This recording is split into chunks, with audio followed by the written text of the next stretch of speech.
오늘 제목이 기적을 일으키는 감사. 오늘 맥주절을 맞이해서 기적을 일으키는 감사로 정해봤는데요. 이 제목을 좀 굳이 설명을 안 해도 제목만 보면 어떤 느낌인지 이렇게 아시고요.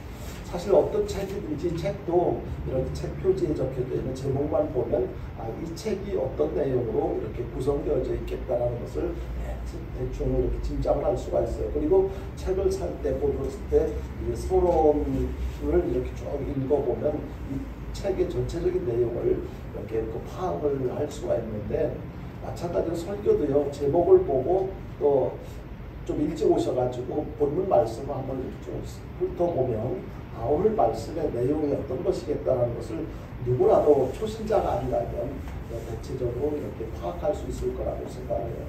그렇지만 오늘은 특별히 기적을 일으키는 감사, 특별히 설명을 안 해도 다 아실 수 있는 내용이긴 합니다만 좀 설명을 드리자면, 이 기적이 무엇입니까?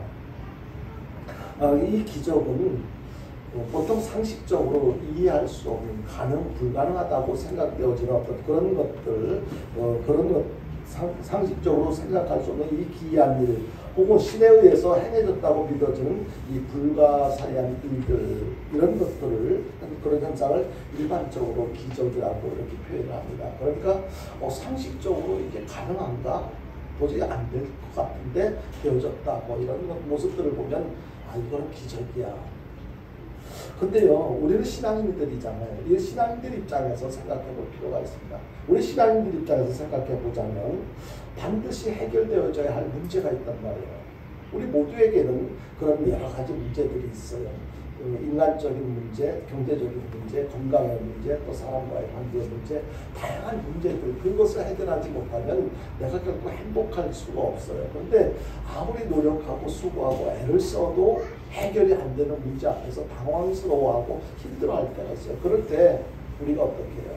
하나님 도와주십시오. 하나님 앞에 기도하잖아요. 근데 도저히 안 될 것 같았는데 언젠가 보니까 문제가 해결되어졌어요. 그러니까 내가 한 것이 아니고 하나님께서 하셨다. 나는 할 수 없는 문제였었는데 하나님께서 하셨다는 것이 느껴졌을 때 이건 기적이야. 하나님께서 하셨어. 바로 우리 신앙인들의 입장에서는 바로 이러한 것을 기적이라고 이야기할 수가 있는 것이죠. 그러니까 내가 할 수 없는 일을 하나님께서 개입하시고 간섭하시고 도와주심으로 문제가 해결되어지는 것, 이것을 기적이라고 합니다. 그런데 문제는 모든 사람들에게 이 기적이 필요하지 않은 사람이 아무도 없어요. 개인적으로도 그렇고 가정적으로도 그렇고 사회적으로도 그렇고요. 언뜻 생각해보면 웬만하면 내가 먹고 살아가는데 이 기적, 하나님의 도움 없이도 얼마든지 살아갈 수 있을 것 같은 생각을 할 수도 있을 거예요. 내가 열심히 이른 아침부터 저녁 늦게까지 열심히 땀 흘려 수고하면 내가 먹고 살아가는데 우리 가족들이 행복하게 살아가는데 별 지장 없을 거야. 그런데 여러분, 밥만 먹고 살 수 있는 게 아니잖아요. 우리가 살아가면서 필요한 것들이 굉장히 많은데 일일이 다 이것을 내가 해결할 수가 없어요. 하나님이 안 도와주시면 안 되는 일들이 너무 많아요. 그래서 우리는 이러한 것을 하나님께서 도와주셔서 이런 문제가 해결되어지고 내가 필요한 행복한 삶, 성공적인 인생을 살아가기 위해서는 절대적인 하나님께서 도우시는 그런 기적을 우리는 경험하며 살아갈 필요가 있다는 것이죠. 이것을 오늘 말씀을 드리려고 하는 것입니다. 오늘 교회에서 지키는 절기에는 여러 가지 절기들이 있어요. 그리고 구약시대 때 지켰던 절기와 또 신약에 와서 지키고 있는 절기와는 좀 차이가 있긴 한데요. 여러 가지 절기가 있는데 특히 그 여러 개의 절기 중에서 감사절기가 2개가 있어요. 그것이 어떤 거냐면 바로 오늘 드려지는 이 맥주감사절과 그리고 추수감사절, 이렇게 2가지가 있어요. 그러니까 이 절기, 감사절기, 이 2가지 절기가 있는데 오늘은 바로 맥주감사절입니다. 이 맥주감사절은요, 모든 절기는 다 이렇게 사람이 정한 것이 아니고 하나님께서 정해주셨어요. 이 절기를 꼭 기억하고 지켜라.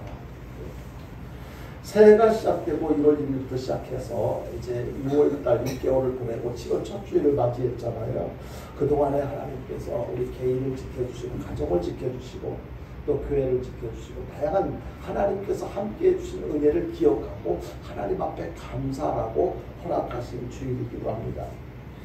도시에 사는 사람들이나 농어촌에 사는 사람들이나 모두가 지난 6개월 동안 함께해 주시고 여기까지 인도해 주신 그런 그 하나님께 당연히 감사할 수 있는 그런 날이 필요한데 바로 그날이 오늘이라고 이렇게 생각할 수가 있습니다. 그런데요, 모든 사람들에게 똑같이 보편적인 축복을 허락해 주신 경우들이 많은데, 예를 들자면 하나님께서는 악인이나 뭐 이렇게 의인이나 상관없이 모두에게 공평하게 햇볕을 주시고 또 이렇게 공기를 주시고 뭐 여러 가지 바람을 주시고 사람들이 살아가는데 모두에게 필요한 것을 공평하게 주시는 것, 이것을 보편적인 은혜라고 하는데 모든 사람들이 다 누리고 살아가지만 하나님 앞에 이것이 정말로 하나님께서 이것을 나에게 주신 거야, 내가 행복하게 살아가도록 건강하게 살아가도록 이런 것을 주셨어라고 느끼고 그러한 것을 주신, 그러한 은혜를 주신 하나님께 감사하는 사람들이 있는가 하면 그렇지 못한 사람들이 대부분이에요. 그냥 그렇게 누리면서도 때에 따라 햇볕을 주시고 바람을 주시고 여러 가지 공기를 주시고 같이 누리고 살고 있으면서도 어떤 사람은 이런 것을 주셔서 너무 감사합니다. 그 감사를 표현하는 사람들이 있는가 하면 어떤 사람들은 뭐 당연한 것처럼, 우리가 조금 전에 찬양을 이렇게 찬양을 통해서 고백을 했습니다. 표현을 했습니다만 이 세상에 당연한 것이 하나도 없음에도 불구하고 당연한 것처럼 그렇게 생각하고 우연이 된 것처럼 저절로 되어진 것처럼 생각하고 감사하지 못하고 그냥 지나쳐버릴 경우도 있어요. 그렇다면 어떤 사람이 감사할 수 있는가? 바로 하나님에 대한 믿음 있는 사람. 이 모든 것의 주인은 하나님이시여 하나님께서 이 우주 만물을 창조하셨고 나 역시 하나님의 은혜로 이 땅에 태어나서 살게 되어서 이것을 알고 하나님을 인정하는 사람이 감사할 수 있다는 것입니다. 따라서 믿음의 감사는요, 하나님을 인정해드리는 우리의 신앙 고백이라고 할 수가 있습니다. 하나님을 인정해드리는 표현이잖아요. 우리가 감사를 누구한테 합니까?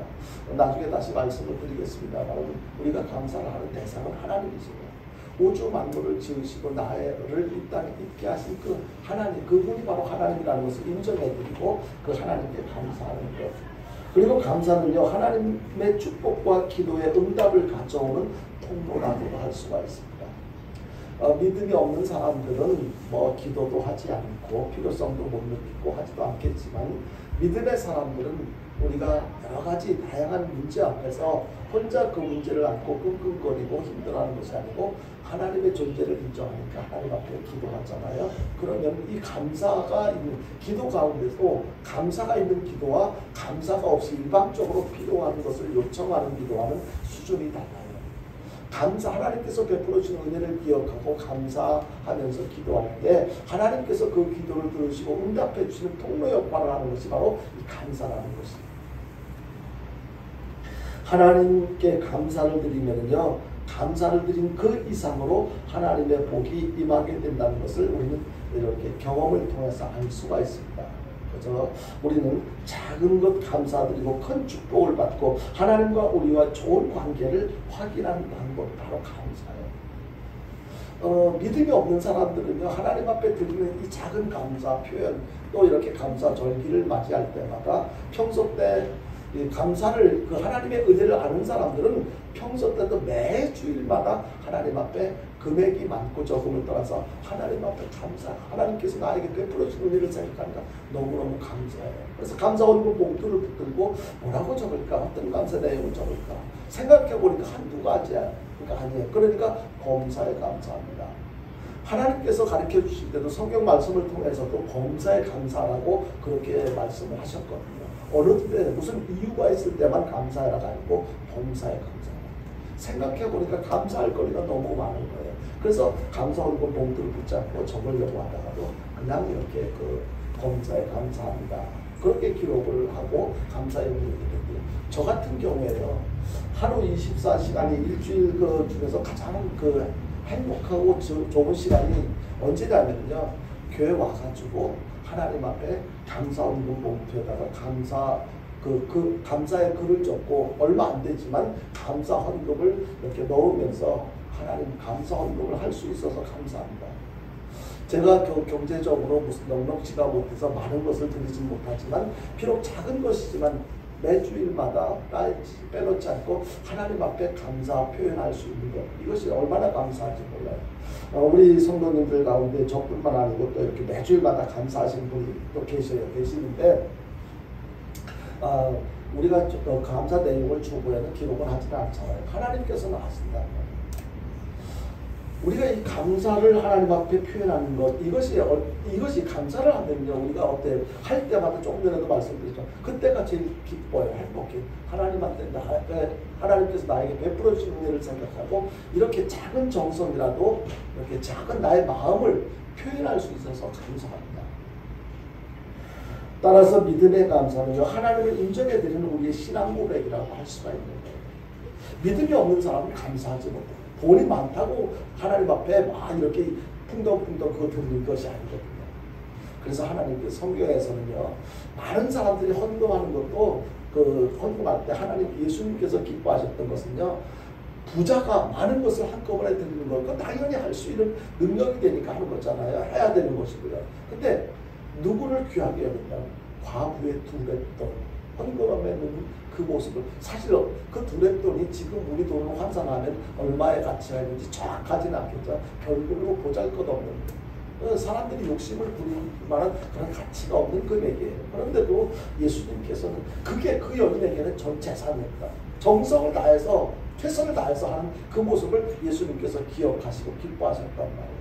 그래서 우리는요, 하나님께서 원하시는 것은요, 항상 하나님께서 나에게 베풀어 주신 것을 기억하고 그것을 인정해드리는 그런 마음의 표현, 믿음의 표현을 하나님께서는 기뻐하신단 말이에요.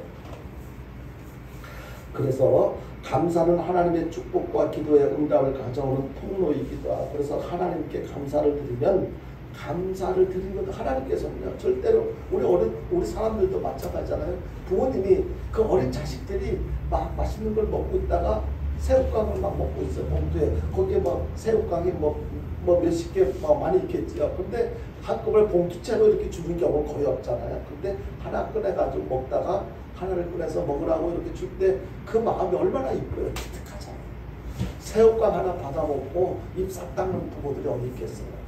그 마음을 보고 너무 이뻐가지고 더 많이 주고 싶은 거예요.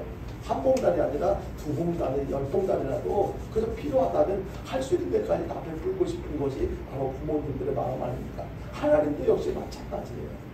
그렇게 하나님께서 주신 것을 기억하고 감사하게 생각해서, 하나님 어차피 모든 게 다 하나님 거잖아요. 그것을 인정해드릴 마음을 보시고 너는 나를 인정해주는 마음이 있네, 믿음이 있네, 그걸 보고 하나님은 기뻐하시는 거예요. 이번 맥주 감사주의를 맞이해서 우리 성도들은 하나님께서 베풀어 주신 은혜에 더욱 감사할 수 있기를 바랍니다. 그것을 알고 이제는 실천할 수 있기를 바라는 거예요.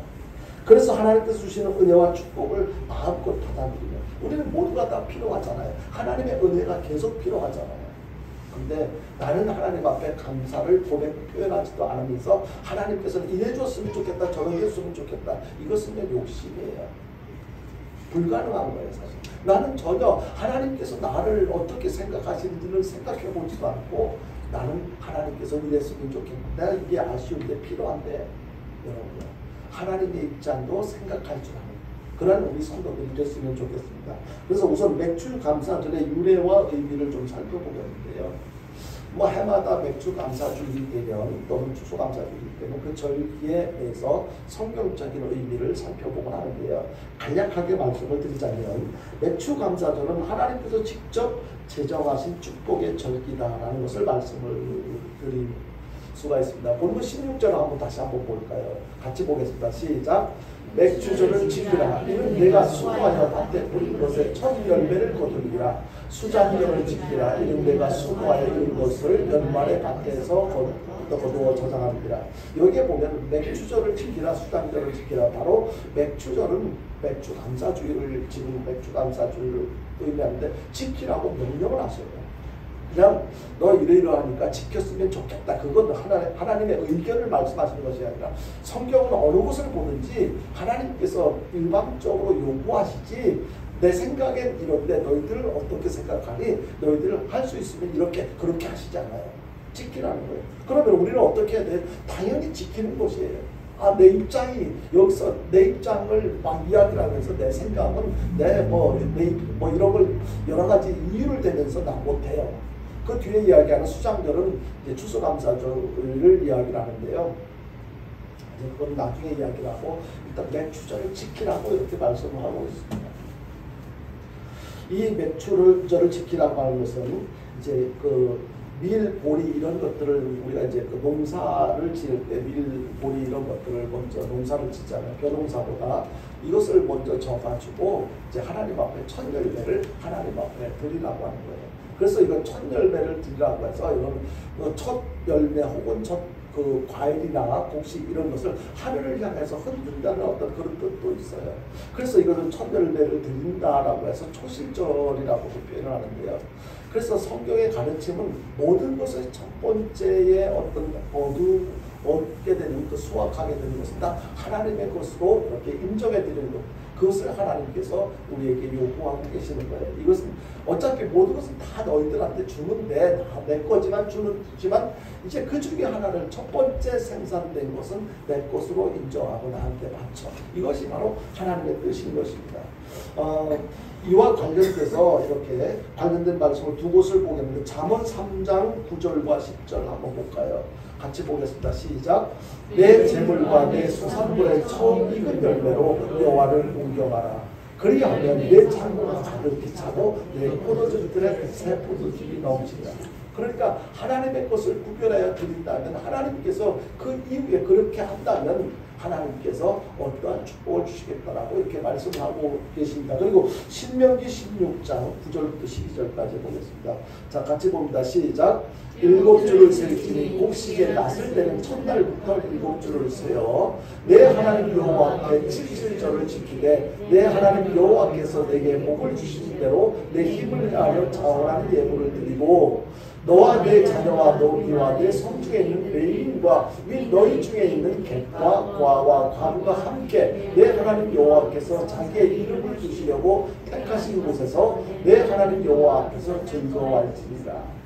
너는 애굽에서 종되었던 것을 기억하고 이 규례를 지키게 해갈지니라. 이게 그렇게 절기를 지키라고 하는 이유를 12절에서 설명을 하고 있어요. 그러니까 애굽에서 그 종으로 살았던 그 오랫동안 세월 동안 그 종으로 살았던 그 삶이 얼마나 힘들었었어요. 그런데 거기서 해방시켜 주신 그 하나님의 은혜를 기억하고 하나님께서 지키라는 거예요.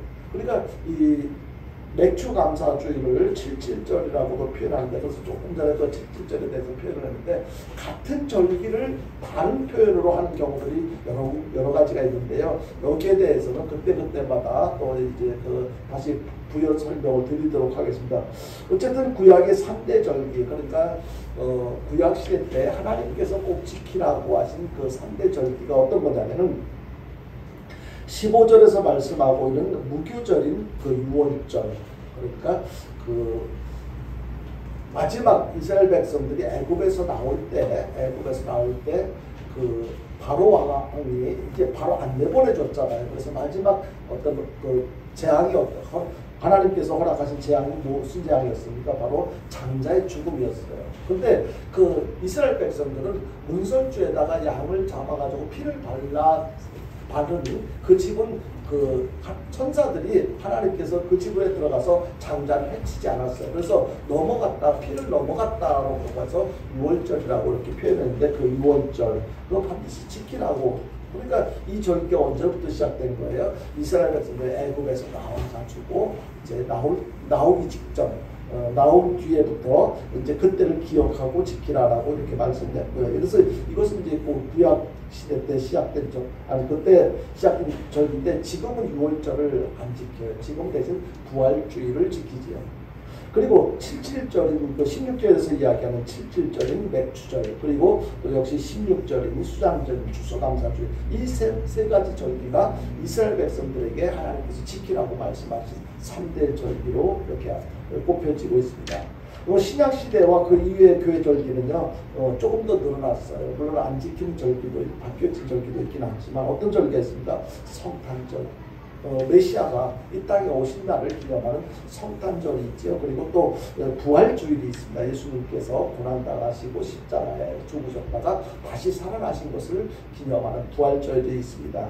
그리고 이 성탄절과 부활절은 이제 구약시대 때는 없는데 이 부활절이 6월절과 이제 명락의 의미를 같이 합니다.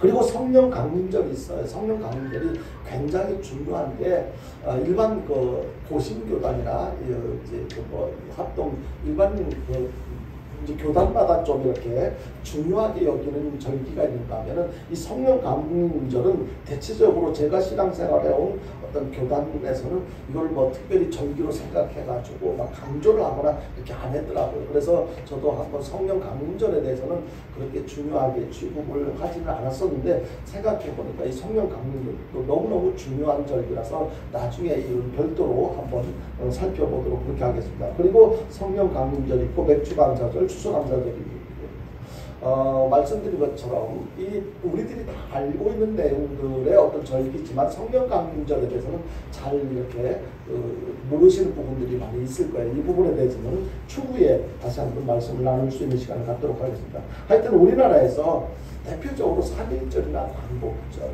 뭐 이런 게 한 번 3.1절 지났다고 해서 광복절 지났다고 해서 한 번만 하고 끝내는 것이 아니고 해가 바뀔 때마다 또 그 절기가 되면 또 기억하고 기념 행사를 하잖아요. 마찬가지로 우리 성도들은 하나님이 정해주신 절기, 기독교의 절기 이것을 기억하고 지키는 것은 지극히 당연한 일이라고 생각합니다. 왜냐하면요 그때가 되면 우리가 다시 또 잊어버리고 그때가 지나고 나면은 우리는 잘 잊어버려요. 그래서 다시 한번 1년에 한 번씩이라도 그 절기를 맞이해서 그 절기를 통해서 우리에게 주는 의미를 생각하고 우리는 그 의미에 합당한 삶을 살아가고 있는가를 점검하고 확인하는 것 이런 것들은 절대적으로 필요하다고 생각이 되어집니다. 그래서 이렇게 기독교 성도들이라면 성경에서 가르쳐주고 있는 그리고 교회에서 정한 이 절기를 기억하고 지켜 행하는 것은 지극히 당연한 것이다. 그래서 절기를 지키고 감사하는 것은 성도로서의 지극히 당연한 신앙 고백이며 믿음의 표현이라고 한다면 하나님의 뜻대로 이렇게 맥주 감사주의를 주신 하나님께 감사할 수 있는 저와 여러분들 될 수 있기를 바랍니다. 두 번째로는요 감사의 대상과 감사의 내용에 대해서 살펴볼 텐데요. 감사의 대상을 우리가 알아야 되잖아요. 근데 뻔한 거잖아요. 감사의 대상은 당연히 하나님이시죠. 우리가 누구한테 뭐 목사한테 감사하라는 것도 아니고 또는 세상 어떤 제도의 권력계 앞에 감사하는 것이 아니에요. 모든 것의 주인 되시는 하나님께 우리는 감사하는 거예요. 하나님께. 그래서 이 감사의 대상은 뭐 이렇게 뭐 여러 장황하게 설명을 드릴 필요가 없이 감사의 대상은 당연히 하나님이시다. 감사는요, 근데 우리가 감사를 드릴 때 정성을 다해서 감사를 드리는 것 이것이 참 중요해요.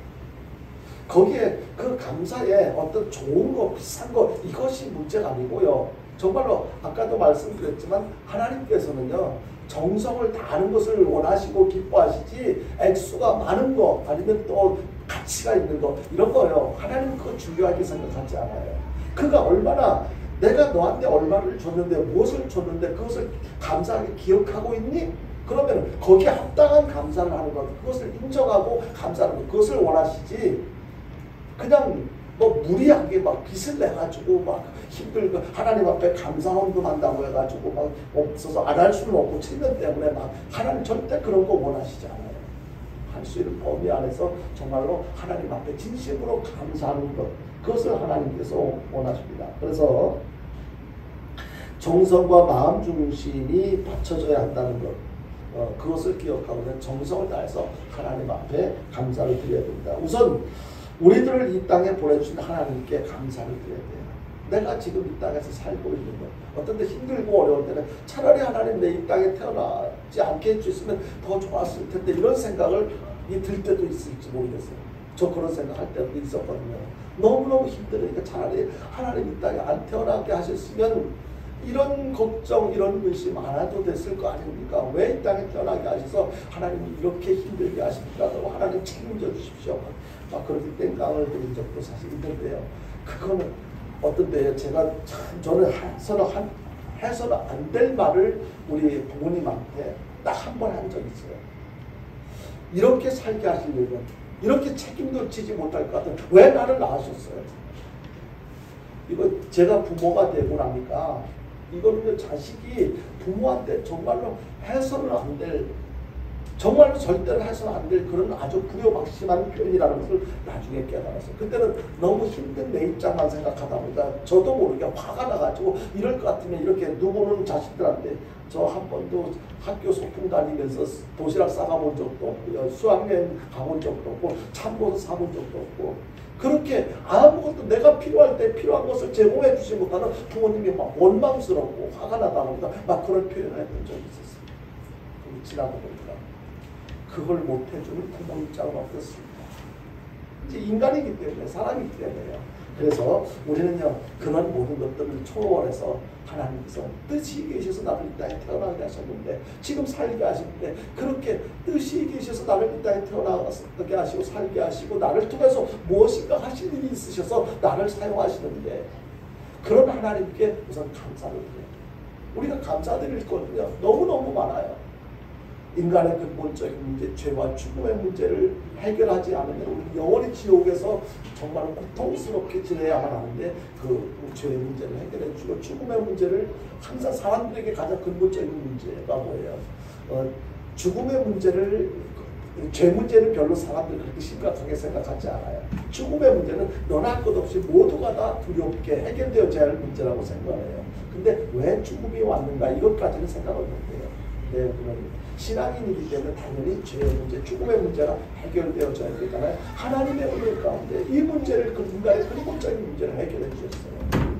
여러 가지 참으로 하나님을 인정하고 찬양할 수 있는 믿음을 우리에게 선물로 주셨어요. 천국을 소망하는 그런 은혜를 우리에게 주셨어요. 우리가 하나님을 찬양할 수 있는 것, 세상에 수많은 사람들이 살아가고 있지만 하나님을 알고 하나님을 찬양하는 사람이 그렇게 많지 않아요. 그런데 우리는 마음 열어서 하나님을 찬양하고 있잖아요. 감사하잖아요. 하나님의 자녀가 돼서 아까 찬양을 부르잖아요. 우리가 행복은 다른 것이 아니고 하나님의 자녀로 살아가는 것이 행복이라고. 오늘 아침에 우리 아이들에게 이렇게 함께 찬양을 부를 때 우리는 보물이 귀한 보물이라고 이렇게 아이들이 찬양을 했는데 왜 보물이라고 하느냐면 다른 것이 아니라 하나님의 자녀이기 때문에 귀한 보물이라고. 내가 뭘 많이 갖고 있어서가 아니고 내가 뭘 할 수 있는 능력이 있어서 보물이 아니고 하나님의 귀한 자녀이기 때문에. 여러분요, 우리는 아이들뿐만 아니고 우리 모든 하나님의 자녀들 우리 모두 정말로 귀한 보물이에요. 이것을 알게 하시고 믿게 하시고 그렇게 내가 보물답게 가치 있는 삶을 살아갈 수 있도록 은혜를 주신 하나님께 얼마나 감사합니다. 항상 우리를 넘어지게 하려고 하는 그 사탄의 세력, 이단의 세력들, 그런 세력들로부터 보호해 주시고 신앙을 지켜가게 하시고 믿음을 지켜가게 하시는 그런 하나님께 우리는 감사를 해야 됩니다.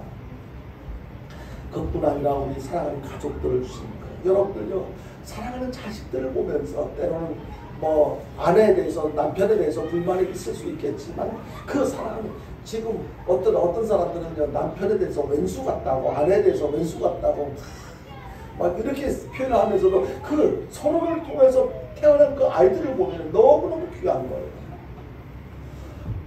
그런 가족을 주신 하나님께 너무너무 감사하죠. 그런 가족을 주신 하나님께 감사합니다.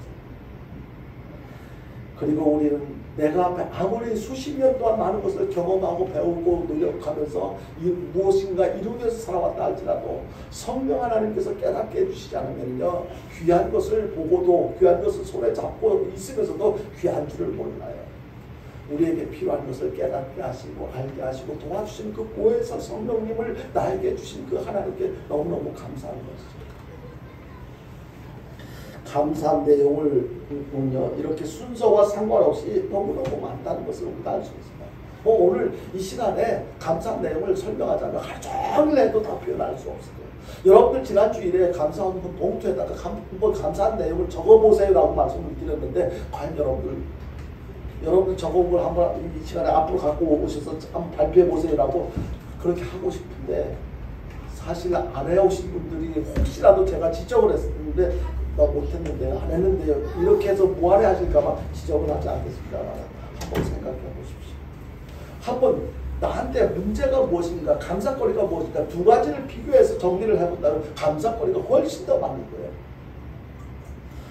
이 감사를 할 줄 아는 이런 매일매일 하나님의 성령 하나님의 도우심으로 감사를 느끼고 살아가는 사람, 이 사람이 진짜 행복한 사람이에요. 행복은요 다른 것이 아니에요. 뭐가 많아서 행복한 것이 아니고 하는 일이 잘 돼서 행복한 것이 아니고 하나님께서 나에게 베풀어 주신 은혜가 이렇게 많구나, 이런 것도 있구나라는 것을 깨달아 알고 그것이 얼마나 귀한지를 아는 사람, 그 사람이 진짜 행복한 사람이라는 것이죠.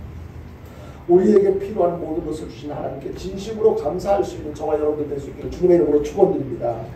그리고 무엇 때문에, 그리고 어떻게 감사를 드려야 됩니다. 이것도 역시 어떤 이제 앞에서 말씀드린 중복된 내용들도 있을 거예요. 하나님께로부터 받은 은혜를 기억하면서 감사하는 거예요. 감사해야 할 이유가 바로 그렇다는 것입니다. 인간의 근본적인 문제인 죄와 죽음의 문제를 해결해 주시고 영원한 천국 백성으로 살게 해주신 하나님의 크신 은혜에 감사드리는 거예요. 근데 정말 하나님에 대한 믿음이 있다면 감사할 조건이나 이유 같은 거 따지지 않아요. 믿음 있는 사람이 뭐 그런 걸 따져요. 그냥 하나님이 나에게 베풀어 준 것만 생각하고 감사한데 일일이 따져가면서 이런 거는 내가 감사해야 되겠구나, 이런 것은 내가 그냥 넘어가야 되겠구나, 그걸 어떻게 하지 않죠. 이유 불문하고 그냥 감사하는 것입니다. 당연한 것처럼 생각되는 것을 감사드려야 되는데요, 이 세상에는 아까 찬양을 통해서도 고백한 것처럼 당연한 것 하나도 없어요. 모든 것이 하나님의 은혜예요. 그래서 언제나 하나님께 감사를 드려야 되는데요, 매일 하루에 규칙적으로 한번 우리 자신을 위해서, 우리의 영적 건강을 위해서도 감사한 내용들을 한번 이렇게 생각해 보면서 한번 정리해 보면서 하나님 앞에 감사를 표현했으면 좋겠어요. 근데 좀 더 우리 이해를 돕기 위해서 우리가 감사한 내용들이 어떤 것들이 있을까 좀 살펴보자면, 지난 주일에 우리가 불렀던 찬양 두 곡이 있습니다. 그 찬양 가사 속에 그 감사한 내용들이 구체적으로 설명되어 있는데, 그거를 우리가 한번 다시 한번 공감할 수 있는데 도움이 되도록 한번 다시 한번 살펴보자면 뭐라고 표현합니까? 날 구원하신 주님께 감사, 모든 것 주신 감사. 그러니까 나를 구원해 주신 주님께 감사, 나에게 있는 모든 것은 다 하나님께서 주셔서 이것을 깨달은 자가 표현한 거잖아요. 지난 추억으로 인해서 감사, 주님 내 곁에 계시네, 향기로운 봄철에 감사, 외로운 가을날 감사. 근데 저는 여기서 이 가사에 보면 가을이 왜 외롭지? 좀 이해가 안 되지긴 해요. 근데 이 찬양을 작사한 사람은 가을이 외로웠던 거 봐요. 공감 안 되어지는 부분들도 있긴 할 거예요. 그런데 그러한 상황에서도 감사, 사라진 눈물도 감사. 저는 이 부분도 저하고는 좀 안 맞는 것 같아요. 전 눈물이 지금도 너무 많아가지고 저는 눈물 주신 걸 감사. 사라진 눈물이 감사한 게 아니라 눈물 주신 것도 감사. 나의 영혼 평안, 응답하신 기도 감사, 터전하신 것도 감사, 헤쳐나온 풍랑도 감사, 모든 것 채우시네, 아픔과 기쁨도 감사, 절망 중 위로 감사, 측량 못할 은혜 감사, 크신 사랑 감사해. 길가에 장미꽃 감사, 보기 예쁜 장미꽃만 감사한 것이 아니고 그 장미꽃 장미 가시도 감사, 따스한 가정 희망 주신 것 감사, 기쁨과 슬픔도 감사, 하늘 평안을 감사, 내일의 희망을 감사, 영원토록 감사해. 그리고 또 한 곡이 있었지요. 오늘 숨을 쉬는 것 감사, 나를 구원하신 것 감사, 내 뜻대로 안 돼도 주가 인도하신 것 모든 것 감사, 내게 주신 모든 것 감사, 때론 가져가신 것도 감사, 내게 고난 주셔서 주님 뜻 알게 하신 것 감사, 모든 것 감사, 항상 주 안에 있음 감사, 참된 소망 주심도 감사, 나 같은 사람도 자녀 삼아 주신 것도 감사. 주님 감사해요. 여러분요, 이러한 내용들을 생각해 보니까 정말로 감사거리가 너무너무 많잖아요. 그런데 문제는 뭐였어요? 우리가 이걸 모르고 그냥 지나쳤다는 거예요. 깨닫지 못해요. 이게 모든 것이 다 감사거리인데 감사한 것을 인정하지 못하고 조금 좀 나한테 문제가 되고 불편한 것들, 그러한 것들을 더 크게 문제를 삼아가지고 참 하나님의 은혜를 기억하지 못하고 세상을 힘들게 살아왔던 순간들이 우리에게는 너무 많이 있었다는 거죠. 특별히 성경에 보면 누가복음 17장 14절 이하 16절에 보면 이런 사건을 소개하고 있습니다. 한번 같이 보겠습니다. 같이 봅니다. 시작. 보시고 이르시되 가서 제사장들에게 너희 몸을 보이라 하셨더니 그들이 가다가 깨끗함을 받은지라. 그 중에 한 사람이 자기가 나은 것을 보고 큰 소리로 하나님께 영광을 돌리며 예수의 발 앞에 엎드려 감사하니 그는 사마리아 사람. 어떤 사건입니까? 10명의 문병 환자들이 예수님이 지나가신다는 소리를 듣고 소리쳐 외쳤어요. 예수시여, 나사렛 예수여, 우리를 불쌍히 여겨달라고 외쳤더니 예수님께서 너희 몸을 제사장한테 갖고 오라고. 무슨 뜻입니까? 나병 환자들이 건강이 회복되어지면 그것을 제사장한테 가서 보여주고 회복되어진 것을 확인받으라는 거예요. 그런데 그 사람들이 그냥 시키는 대로, 아직까지 나병이 건강이 회복되어지지 않았지만 예수님께서 시키는 대로 그 제사장한테 달려가다가 이렇게 자기네들의 몸을 보니까 나섰어요. 10사람이 똑같이 다 나섰어요. 그런데 나머지 사람들은 9사람은 그냥 너무 기뻐가지고 빨리 제사장에 가서 자기 그 건강 회복되어지면서 확인해 보려고 막 달려갔어요. 그런데 그중 한 사람이 그걸 깨닫고, 나를 낫게 하신 분이 예수님이라는 걸 깨닫고 다시 돌아와서 예수님 앞에 감사를 표현했어요. 결과적으로 어떻게 했어요? 예수님께서 말씀하셨어요. 너 10사람 다 받지 않았느냐? 나머지 9사람은 어디 있느냐? 무슨 이야기예요? 그 9사람은 육신의 건강이 회복되어지는 것으로 그쳤지만 이 감사했던 이 사람은 어떤 결과를 가져왔습니까? 그 사람은 영혼까지 구원받는, 보너스로 영혼까지 구원받는 그런 축복을 받아 누리게 된 것입니다. 감사했던 사람과 감사하지 못한 사람과의 차이는 비교할 수 없을 만큼 큰 차이가 있었던 것을 보여준다. 무슨 얘기를 하려고 하냐면, 우리가 살아가는데 여러 가지 필요한 것들이 많이 있지만 지금 우리가 육신의 건강한 것 가지고도 충분히 이것 한 가지만 가지고도 하나님께 감사할 수 있는 이유가 된다. 그렇게 감사할 때 하나님께서는 감사하는 그 사람에게 다른 보너스로 영혼의 구원의 축복까지 허락해 주신다는 것을 깨달을 수가 있는 것입니다. 뿐만 아니라 고린도후서 9장 15절에 보면은 각종 은사를 주신 것을 감사하는 거예요. 우리 모두에게는 각각 사람마다 장점들이 다 있어요. 다른 사람들은 다 할 줄 모르는데 특별히 나는 이러한 재능을 주셨어, 이런 은사를 주셔서, 이건 신앙적으로 은사라고 표현하는데, 은사를 주셔서 나는 남들이 하지 못하는 이러한 것을 할 수 있어. 근데 사람들이요, 하나님께서 자기에게 주신 은사를 개발해서 잘 하려고 하지 않고, 그렇지 않고 다른 사람들이 하는 것을, 다른 사람들에게 주신 은사를 더 부러워하고 더 크게 보이고 좋게 보여서 자기 것보다 그것을 막 더 좋아하고 이렇게 신기하고 질투하는 경우들이 있는데, 그러면 안 됩니다. 그러니까 하나님께서는 각자에게 주신 은사가 있어요. 각자에게 주신, 나에게 주신 은사는 무엇입니까? 그것을 기억하고 그런 은사를 주신 하나님께 감사하면서 하나님을 찬양하는 것, 이것이 우리에게 필요합니다.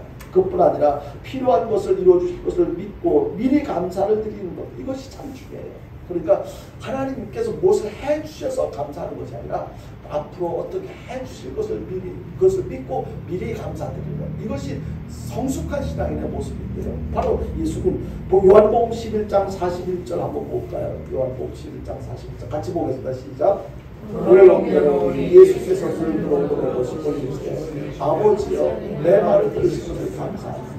이것은 무슨 얘기입니까? 바로 나사로의 무덤 앞에 가서, 그래서 죽은 나사로의 무덤 앞에 예수님께서 도착하셨어요.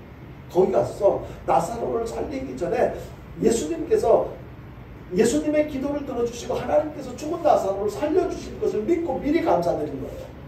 결과적으로 어떻게 나사로가 살아나는 것을 함께 예수님뿐 아니라 주변에 있는 사람들이 다 보고 경험하게 됩니다. 우리는요, 뿐만 아니라 예수님께서는요, 뭐라고 가르쳐 주십니까? 범사에 감사라고 말씀을 하십니다. 이렇게 하나님께 감사를 드리면요, 감사할 때마다 여러분들 경험하셨을 거예요. 감사를 늘 하는 사람들의 특징은 뭐냐면, 감사해보니까 즐겁더라는 거예요. 기쁘더라는 거예요. 그 이유를 아니까 감사한 거예요. 돈이 남아 돌아가서 감사하는 것이 아니고, 할 말이 없어서 감사하는 것이 아니고, 해보니까 기뻐요. 너무 내가 이렇게 작은 것이라도 하나님의 은혜를 기억하고 표현할 수 있다는 게, 이게 너무너무 감사한 거예요. 감사는요, 하나님께 드리는 귀한 선물이에요. 하나님께서 기뻐하시는 선물이에요. 감사는요, 하나님께 받은 축복과 구원받은 은혜에 대한 신앙의 표현이고 믿음의 표시, 이것이 바로 감사인 것입니다. 시편 50편 14절에 15절에는요, 감사로 제사를 드리라고 말씀하셨어요. 감사로 제사를 드리라. 그리고 데살로니가전서 5장 18절에는 범사에 감사라고 말씀하셨고, 레위기 7장 12절에 보면요, 구약에서 드리는 제사도 감사 제사였어요. 그리고 성경 골로새서 2장 7절에 보면요, 믿음에 굳게 서서 감사함을 넘치게 하라고 하셨고요. 이렇게 우리가 하나님께 감사해야 할 이유는 참으로 넘쳐요. 너무너무 많아요. 감사할 이유가 너무 많은 것을 깨닫고 즐겁게 감사 생활을 실천하며 살아가는 저와 여러분 될 수 있기를 주님의 이름으로 축원드립니다. 근데 왜 하나님께서 이 감사절기를 주셨습니까? 그렇게 감사거리가 많은데도 감사 안 하잖아요. 모르잖아요. 하나님께서 또 주고 싶은 게 많은데도 줘봤자 그 은혜도 모르고 또 더 좋은 걸 주기 위해서요. 나중에 다시 말씀을 드리겠습니다만요. 정말로 하나님 앞에 우리가 감사할 것이 너무너무 많은 거예요. 감사의 방법은요. 어떻게 감사해야 될까? 먼저요. 입술로 감사하는 거예요. 하나님 감사합니다. 사람들과의 관계 속에서도요. 어떤 상대방한테 고마운 어떤 그런 일이 있으면은 어떻게 해요? 먼저 마음속으로만 꼭 말을 해야 되나? 말 안 해도 다 알지. 아니에요, 여러분들. 사랑하면 사랑한다고 말해야 돼요. 저도 참 이렇게 남자들은 대체적으로 여자들한테 사랑한다는 표현을 잘 못한다고 그래요. 뭐 지나고 보니까 다 핑계 같아요. 남자들도 왜 사랑한다고 말할 줄을 몰라요. 사랑하면 사랑한다고 말을 해야 맞지. 그런데 그걸 꼭 말을 해야 되나? 사랑하면 사랑한다고 말을 해야 되고 행동으로 표현해야 되고요.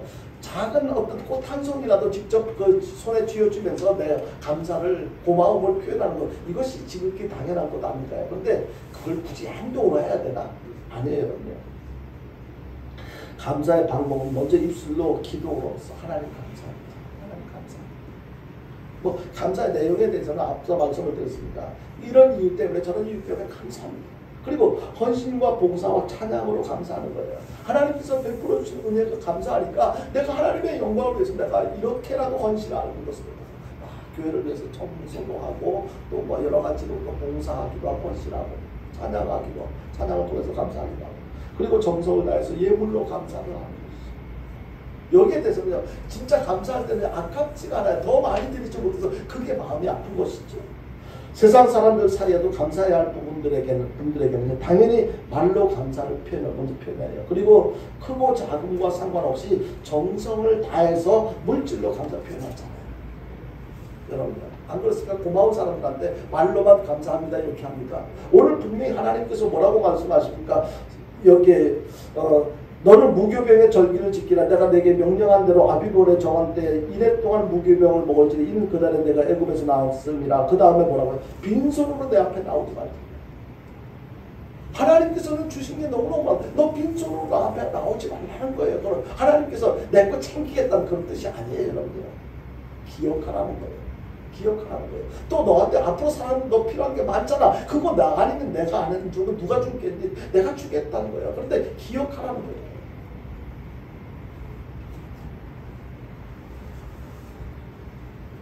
입술로 그렇게 예물로가 세상 사람들 사이에서도 이렇게요 정성을 다해서 감사 표현을 하는데 하나님 앞에도 당연히 그렇게 해야 되지 않겠느냐는 거예요. 세상 사람들에게 아무리 큰 은혜를 입었다 할지라도 하나님께 받은 은혜와 비교될 수가 없어요. 여러분들. 하나님께로 받은 은혜를 기억하고 정성을 다해 감사하는 저와 여러분들 될 수 있기를 주님의 이름으로 축원드립니다. 그리고 이번에는요 감사로 기적을 일으킨 사람들에 대해서 예를 좀 몇 사람들의 예를 살펴보는데 성경에 보면요 감사해서 기적을 경험한 사람들이 많이 소개되어지고 있어요. 일일이 다 뭐 이렇게 열거할 수가 없지만 몇 사람을 소개하자면 창세기 8장 이하 9장에 보면 노아가 방주를 만들고 약 100여 년에 걸쳐서 이제 방주를 만들고 이제 그 홍수 심판이 있고 난 뒤에 하나님 앞에 제사를 드렸을 때 하나님께서 물로 인류를 심판하지 않겠다고 어떤 선물을 주셨어요? 무지개를 선물로 주셨죠. 무지개를 선물. 그 무지개가 생겨난 때가 바로 그때부터였어요. 무지개가 생겨난 이유가 바로 그게요. 앞으로는 내가 절대로 물로 심판을 더 이상 하지 않겠다. 창세기 15장에 보면 아브라함이 하나님께 정하신 제물로 제사를 드렸을 때 하나님께서 아브라함의 자손에게 나라와 영토를 주시겠다고 그렇게 약속을 하셨어요. 열왕기상 17장에 보면요, 그 사르밧 여인이 이제 한 끼밖에 그 남은 그 양식거리가 밀가루가 얼마 안 돼요. 안 남았어요. 이제 자기 아들하고 한 번 음식해서 먹고 죽을 때만 기다릴 수밖에 없는 그런 상황이었어요. 그런데 하나님의 천사, 하나님의 종 엘리야를 먼저 이렇게 대접을 하고 나서 가뭄이 그칠 때까지 그 밀가루가 떨어지지 않고 기름병에 기름이 떨어지지 않는 그런 축복을 받을 수 없는 것을 보게 됩니다. 그러니까 나 이것밖에 없는데가 아니고 최선을 다해서 그렇게 했더니 하나님께서 그 뒤를 책임져 주시더라. 다니엘 6장 10절에 보면 다니엘은요 사자굴에 들어가 죽을 줄을 알면서도 예루살렘을 향해서 창문을 열고 하루에 3번씩 기도와 감사를 드렸습니다. 네? 자기는요 사자굴에 뛰어 던짐을 받아 죽는 거 그거 두려워하지 않았어요. 우상 앞에 절을 하면은요 사자굴에 던짐을 받는다는 걸 이미 예고된 일이거든요. 그럼에도 불구하고 난 그거 두렵지 않아. 그것 때문에 내가 평소 때 했던 하나님에 대한 고백, 기도, 감사 그걸 난 중단할 수 없어. 그랬더니 하나님께서 건져주신 걸 지켜주신 것을 경험하게 되잖아요. 대표적으로 신약에 와서는요 오병이어의 사건, 요한복음 6장에 소개되는 어린아이가 그 수많은 사람들이 먹을 것이 필요했을 때 그 사람들 중에서 갖고 있었던 것은 오병이어예요.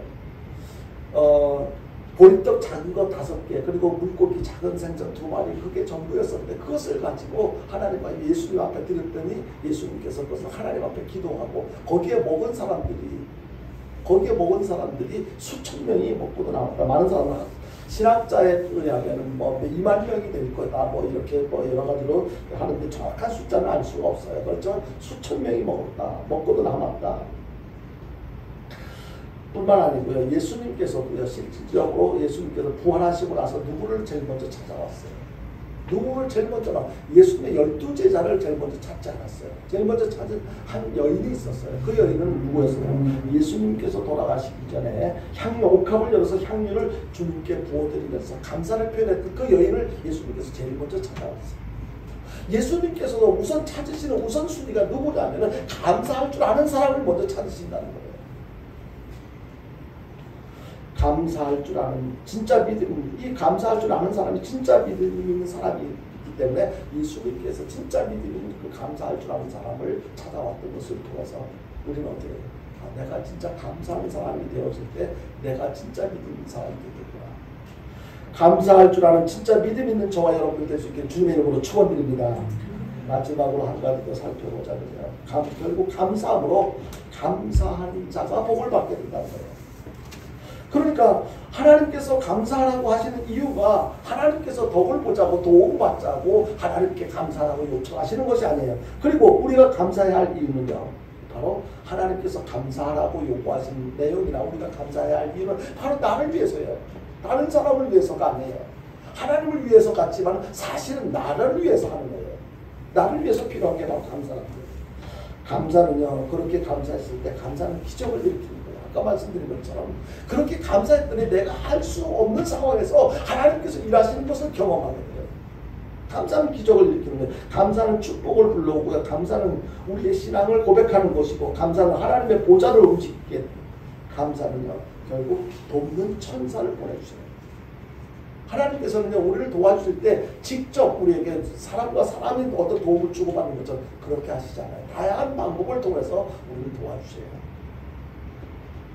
아브라함이 하나님께서 지시하신 모리아 산에서 희생제사를 드렸을 때 하나님의 사자가 나타나서 도와주는 것을 보게 됩니다. 백부장 고넬료의 기도와 구제를 통해서 하나님께서 천사를 보내주십니다.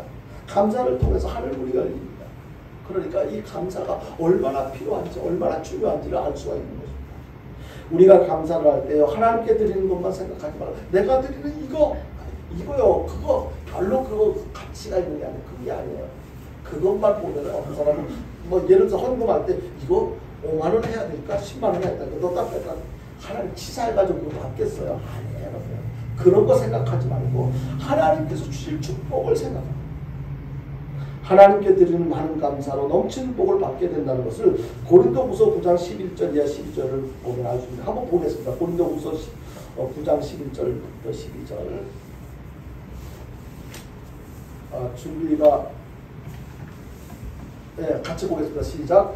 너희가 모든 일에 넉넉하여 너그럽게 여기를 하면 그들이 우리로 말미암아 하나님께 감사하게 하는 것이라. 이 봉사의 직무가 성도들의 부족한 것을 보충할 뿐 아니라 사람들이 하나님께 드리는 많은 감사로 말미암아 넘쳤느니라. 하나님께서 넘치는 복을 허락하신다는 감사하는 자에게 감사로 드리되 형식적으로 드리지 말고 정말로 전심으로 하나님께 감사를 드려야 되는데 이 감사하는 자세를 시편 9편 1절에서 이렇게 말씀하고 있습니다. 같이 보겠습니다. 같이 봅니다. 시작. 내가 전심으로 여호와께 감사하며 주의 모든 기이한 일들을 전합니다. 그러니까 전심으로 진정한 감사를 통해 하늘의 신령한 복과 땅의 온천의 기름진 복을 받아들이는 저와 여러분들 될 수 있기를 바랍니다. 우리가 드리는 진정의 감사는요, 하나님 나라 국간의 상급이 쌓여지는 축복을 받게 되는 거예요. 결국 감사하는 삶이 진정으로 하나님을 기쁘게 하는 삶이고, 감사하는 삶이 우리가 그토록 원하는 행복한 삶이고 성공적인 인생을 살아가는 비결이라고 감사하는 삶이라는 것입니다. 이제 말씀을 정리하자면 오늘 맥주 감사절을 맞이해서 하나님께 진정으로 감사하며 사는 삶이 회복되어지기를 원합니다. 그래서 우리의 남은 인생 항상 감사하며 살기로 결심하고 다짐하고 실천함으로써 하나님께서 주신 귀한 복을 마음껏 받아 누리며 살아가는 저와 여러분이 될 수 있게 되기를 주님의 이름으로 축원드립니다. 우리 찬송 한 잔 부르겠습니다.